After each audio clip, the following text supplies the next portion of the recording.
A special thank you to each of our subscribers who make this channel possible. Here's today's story.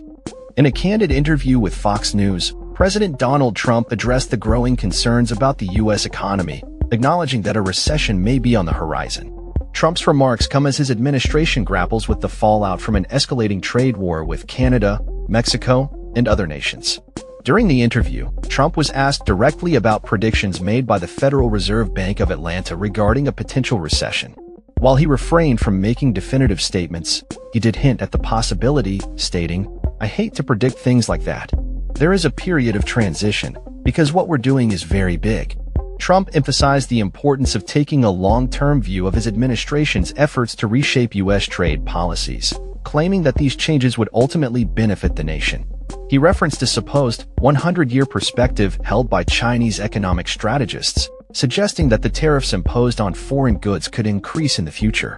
The past week has seen a whirlwind of tariff announcements from the Trump administration, leaving many businesses and investors in a state of confusion.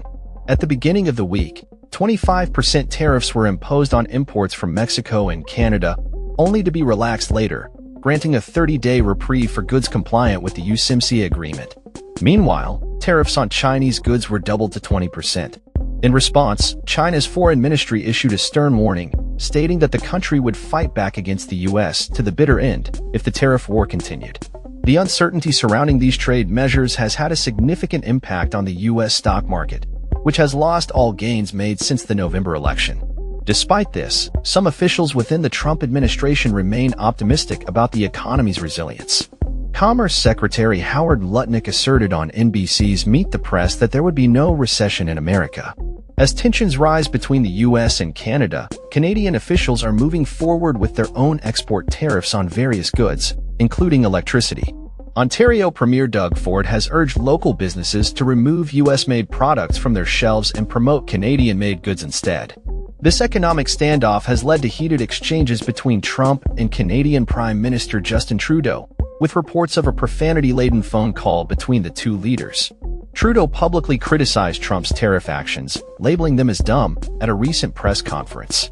He highlighted the detrimental effects of the ongoing trade dispute, stating, "We two friends fighting is exactly what our opponents around the world want to see." The root of Trump's frustrations with Canada and other nations appears to be tied to concerns over the illicit fentanyl trade, although the U.S.-Canada border is considered a lower traffic route for drug smuggling. The White House has not clarified what further commitments it seeks from Canada in addressing this issue, despite Canada's recent announcement of new initiatives to combat fentanyl trafficking. Lutnick suggested that if fentanyl trafficking were to cease, the tariffs could be lifted, but uncertainty would keep them in place otherwise. As the economic landscape continues to shift, the implications of these trade policies and their potential impact on the American economy remain to be seen. With a looming recession on the minds of many, the administration's approach to trade and economic policy will be closely scrutinized in the coming months. That's all for this story. We upload videos every day covering many different subjects, so hit that subscribe button to stay informed. Thanks for watching.